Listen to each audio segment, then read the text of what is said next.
Ô, Marília, eu queria saber um pouquinho mais dessa. A gente aí esteve, pelo menos não esteve tão próximo, quase tivemos, né? A gente quase trabalhou juntos no mesmo time, né? Quase foi. Mas essa sua oportunidade nova, né? Que você está indo para fora do Brasil. Comenta um pouco pra gente como é que foi toda essa questão desde o processo seletivo até você realmente ir para lá. O que que tu entendeu de diferenças do Brasil nesses processos para ir trabalhar para fora? Como é que Ó, foi o isso? Beil já Foi muito cavando aí, ó. diferente? Antes de falar, eu vou só dar um spoiler. Cara, o processo seletivo no Brasil é muito mais difícil, eu achei. Muito mais difícil. Pelo menos os processos seletivos que eu fiz, principalmente do MELI, eu achei que assim o nível conseguiu conseguiu saber mais de mim como profissional e foi além do profissional técnico, foi também conseguiu aqui no Brasil acho que a gente consegue nos processos seletivos saber mais como é você com cultura, como profissional e lá não tem tanto isso. Então isso para mim foi o primeiro grande choque, porque a gente fala, cara, job na gringa, a galera vai me apertar valendo. Na realidade, eles pegam no técnico, mas assim, não me cobraram nada se eu sabia fazer um report, se eu sabia me comunicar, como eu era. Então, isso para mim foi muito diferente. E só para contextualizar desde de muito antes, foi o seguinte: eu estava novamente vendo o podcast daqui, né? Tava assistindo. Olha só. Cara, sucesso que é sucesso. Começa a cobrar. Vou começar a cobrar. Tem que cobrar assinatura mensal, Foram né? meus coaches, os 3 foram meus coaches e não paguei nada, viu? Agora você vai ganhar em euro, você reembolsa, a gente, fica tranquilo. Lembrando que eu só fiz pergunta nesse podcast que a gente falou isso aí, eu não sabia de nada. Pegar o Fernê pro BU. Não, eu sigo o Instagram, eu sigo o Cássio no Instagram, e aí eu vi o Cássio botando uns cortes dos Reels. Aí eu já curti, comentei lá e vim, corri pra ver. Geralmente eu escuto aqui o podcast quando eu tô cozinhando. E aí, quando eu tô fazendo as coisas da semana, no final de semana. Aí eu comecei a ouvir o podcast de vocês de trabalho na gringa. Eu já sabia que o Cássio trabalhava na gringa, o Marcos também. E aí eu comecei a ficar interessada e tal.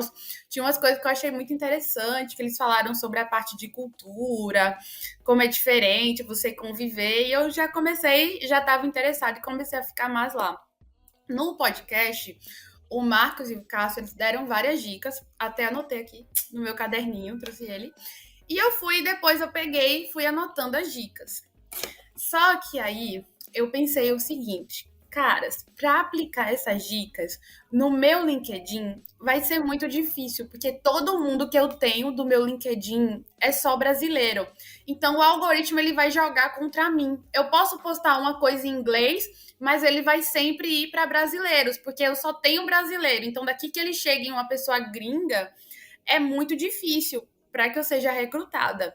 Então o que foi que eu fiz? Eu não sei nem se...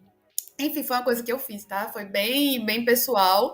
Não sou recruiter nem nada e nem tenho especialização na área. Mas eu criei outro LinkedIn para mim. Nesse LinkedIn eu coloquei lá na busca Managers Espanha Cybersecurity. Aí apareceu, eu fui adicionando a galera, tipo um boot mesmo, fui adicionando o pessoal. Aí depois botava os países que eu queria. E aí eu saía adicionando os managers da vaga. E aí eu consegui ter um número legal de pessoas nesse LinkedIn. Acho que eu consegui ter umas 600 pessoas por aí. E quando eu já tinha esse número, eu fui postando coisas. Então eu estava estudando, eu já estava estudando uma coisa mais coisas que eu gostava, uma coisa mais alto nível. Eu também gosto muito de bounty, estou muito envolvida no mundo do bounty. Então eu também dava dicas de pessoas que queriam começar no bounty. Isso tudo em inglês, num LinkedIn que só tinha gringo. Aí uma galera começou a curtir, teve um post que deu uma pequena viralizada, assim. E quando esse post deu uma pequena viralizada, um rapaz veio falar comigo na DM e me chamou para fazer o processo dessa vaga. E eu fiquei muito interessada. Ele avisou que o processo era em inglês. Eu estava fazendo aula de inglês à parte com a professora que era voltada para a área de tecnologia, maravilhosa. Inclusive, um beijo, Paula, dela. Ela me ajudava muito. Queremos você aqui, Paula. Paula, ela Isso é é legal, maravilhosa. cara. Ela é, tipo, perfeita, assim. Ela manja mais de coisa de dev do que muito dev. Eu fico muito chocada. Porque ela dá não é muito difícil, não é muito difícil. Né? Metade da audiência foi embora agora, cara. Metade do... em paralelo, né? Quando a gente acabar esse episódio aqui, manda mensagem pra Paula e fala que se ela topa gravar um episódio com a gente aqui pra gente falar que é um tema importantíssimo também. Não, Perfeito, ela é essa maravilhosa. estratégia foi muito foda. Na aula, ela pegava o programa de Bounty e ela ia lendo comigo e eu tinha que ler, que entender, tipo, do próprio programa. A gente entrava lá no site da Hackathon e a gente pegava o escopo do programa e a gente ia lendo, assim, e depois ela fazia entrevista comigo, como se fosse de uma empresa. Nossa, a gente fez muito essa parte de entrevista. Oi, gostou desse corte? Então te aconselho a seguir o perfil que tem muito mais conteúdo e também te convido a continuar o episódio completo na íntegra.